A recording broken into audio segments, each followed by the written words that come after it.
do you feel some differences between your home country and Japan or in Matsue? Yeah, so maybe the good thing and bad thing, you have the both, either of the good thing and bad thing. Yeah, but I'd like to know both of that. Yeah. So based on your opinion, yeah, I would like to make it better, yeah, than before. Yeah, so when I came to Shimane, I pretty much used my my Japanese skill, yes. my Japanese skill to just communicate with everyone, and everyone just felt okay. So, but maybe there was a few things actually. Now I'm thinking about it. When I was first here, yes. which is actually a good thing though. Yeah. I got the trash mixed up, and like some random person stopped me, and they were like, "Hey, no, you can't do that. It's supposed to be in a pink bag for the burn trash." And I, started talking to them in Japanese, and they were like, "Oh, okay." And then we communicated, and they helped me with the proper trash, and, which I'm always about, making sure everything is done properly, and yes. especially with trash. I have a program, my personal program with my family and I. We have it's called the Frenzy Crew. Since we came here, we started in Akita, and we usually go to the beaches and do beach cleanup. So we usually do it here in Shimane as well. Yeah. Since last summer. So that's a really good thing that the people really care about, garbage, cleaning up, making sure it's clean in Shimane. I think it is already the problem. Yeah. For this. Yeah. In neighbor city, Izumo city, yes, has so many Brazilian. Yes, I they're confusing, exactly. To get the trash. Yeah. Which trash goes where, what day? Yeah.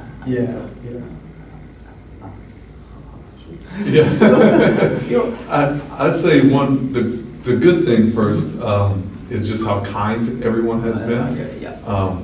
I played in Germany last year and been around Europe some, and that's not always the case in some countries. When they look at people from the U.S., sometimes they're naive or they don't understand the culture, but everyone has been helpful with me. Like even at grocery store where I don't necessarily know what something is, or I have to ask questions, even if I'm pulling my phone out and using translation, people have been very kind and have patience with me, where they could be very just impatient and frustrated that they have to help me out.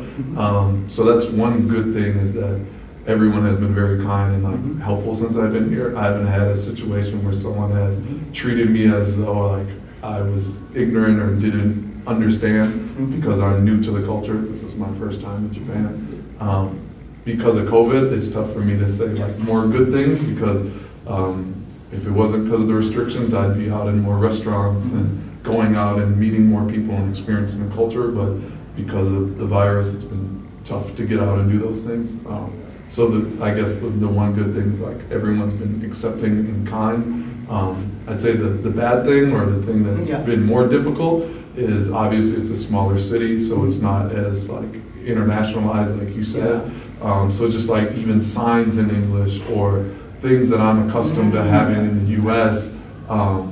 Just aren't here. Versus you go to a city like Tokyo or Osaka, it's a little more internationalized, to where when people see me or see if I'm asking for something, it's not something they've never heard of before. They're more, I guess, versed on dealing with Americans. I feel sometimes when I'm out and about dealing with people that have lived here their whole life, maybe they haven't experienced someone speaking English and knowing no Japanese before, so it's a different experience for them as well. So that's been one hurdle, is that because it is a smaller town, there really isn't any internationalized thing. So the learning curve's a little tougher for me, just because there's no really transition for me from the States. That kind of makes it feel a little more at home. But on the flip side, I kind of like that, because I'm getting the full feel of the culture. Yeah, I don't necessarily need to have things in the States, because I want to feel the full culture. I want to get the full experience. So it's not really a bad thing. That's just one thing that's made it a little more difficult for me. I see. my question is actually pointing out some possibility for getting the good sense for the Matsuei itself. Yeah. We have the good basketball team and the good culture, or some attractiveness. So we will have the proud of Matsuei itself. Yeah. So and I would like to this is not a good word, but kind of make use of utilize some power of basketball for having a good pride. Yeah, in Matsuei. Can we do that? Yeah, I think so. Yeah, my experience playing in college at Kentucky, which is one of the top college basketball programs, people there like live and die by how the basketball team plays. Like they're having a good day if we win, they have a bad day if we lose. So that's like a very extreme case. I don't think that's like the best way to go about it. But there is a sense of community, which I think we could apply here. Is that they feel like very prideful because the players are like part of the community and represent them as well. Yeah. Not just we're a professional team that's in the city, but no, that's my city's professional team. I'm very prideful to tell people that that's the team I cheer for and I'm a fan of them and I want to support them. So we used to do in college a lot of community stuff. We would go out and engage with people in the community, which helped give them pride because they knew who we were.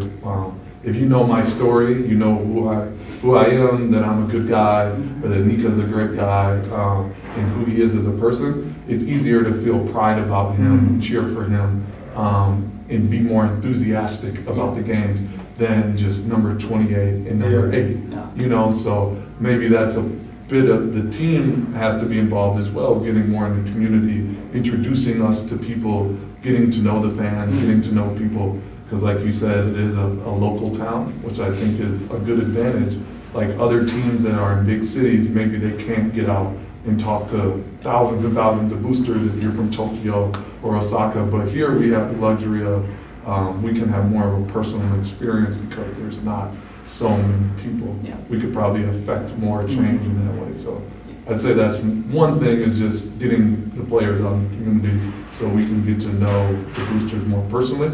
So maybe then they'll have a little more pride when it comes to us. We win the big city against the big city, Shibuya, like Shibuya, yes. Yeah, it's very proud actually.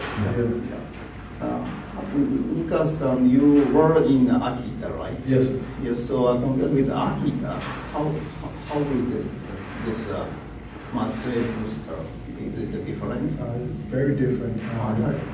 And like as you were saying about how getting out of the community, with COVID now, it's making like the communication with boosters a little bit harder.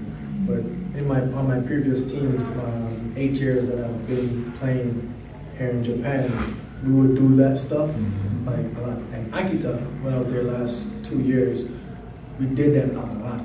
At the end of the season, all the boosters came to the game, and it was just not the game, to the arena, and we would play games with them. We just like we'd join the cheer. Like I was joining the cheer team. And doing dance, and we prepared like before, and we talk with them, we break up into groups and talk with the children and talk with whoever booster wants to come, and at the end we talk and just communicate with the boosters, and just before COVID. So COVID is really affecting that.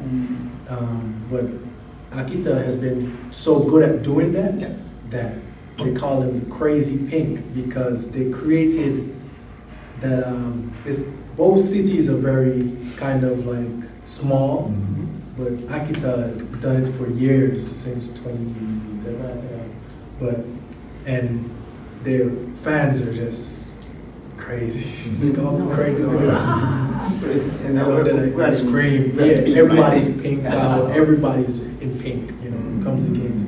So they give people shirts. They always giving back to the fans. And when I went there the first year, it's always about giving back to the boosters. Like my coach, he was making sure that the boosters, they stand in line in the snow so long just to come and watch us play. And then after the games, they would wait outside in the snow again just to say hello and bye-bye. Just that, you know. And he would say, hey, go out, do whatever, talk to them, sign what they need to be signed, you know, just communicate with them and thank them. You know, you have to be grateful for the love that they show you, and you give them back love, and that's how, like, hard to read, just build a great community. And if we can do that, do this here in Shimane, it will definitely be able to happen. You know, and I think as soon as COVID is over, just as soon as COVID is over and we can communicate, you know, shake hands, hugs, you know, as soon as that's over, it will. You need to do that a lot here. It will do a lot. Of course, we should use a language to communicate with foreigners, but at the same time, we can make use of some sports or some kind of music or something to communicate with a global person, I think. Yes. So in this sense, sports is fantastic, I think. It very is. Like I said, going back to my organization, I also do some camps, summer camps. Before my wife is from Takamatsu, so I did in Takamatsu before, and the theme behind the camp is come and play, learn basketball while learning English. So that was the main thing, and when they're here at the camp, make sure, just try, speak English, you know, pass, ball, you know, just basic stuff, just so they understand how, you know, important English is, and they can use it and reach so far. So, like, I really agree with you on that, and how sports and English and, you know, being a lot, just leveling oneself up is really important. Yeah, no, I think that's, like you said, very important. Like, kids, like, trying to explain to them about your culture and giving them that opportunity. Because, like, even in America, like, the Japanese culture is, like, popular. Like, you see people wearing T-shirts with Japanese lettering in Tokyo who have never been to Japan, know nothing about it. Same thing when I'm in Japan. I see people with, like, NBA teams or baseball teams, and they've never been to the United States before. So I would love the experience to talk to kids and have them ask me questions like, what is it like in America? More so than just what they see on their phone or on TV. Like, not just Hollywood, but like, what is it like to live in America? And any question they could think of, I would love to talk to them and have them answer that. Because I know how the feeling is now that I'm in Japan. I had this idea of, like, every place looks like Tokyo. And then you get here and you start to appreciate the culture of, like, these smaller towns, the people. But a year ago, I didn't know that, just because all you see is what you see on your phone or on TV. So it opened my eyes to, like, there's a whole nother culture that's not through the media and through social media and all that. So I could only imagine, like, younger kids here, they only see what the States look like through social media or through TV. I would love to have those conversations with them and, like, have them ask me questions how it really is, how certain places are. And I think that would be beneficial for them to kind of give them more of a round understanding of really how other cultures work. That's all I would like to say. Thank you. Thank you very much for your time.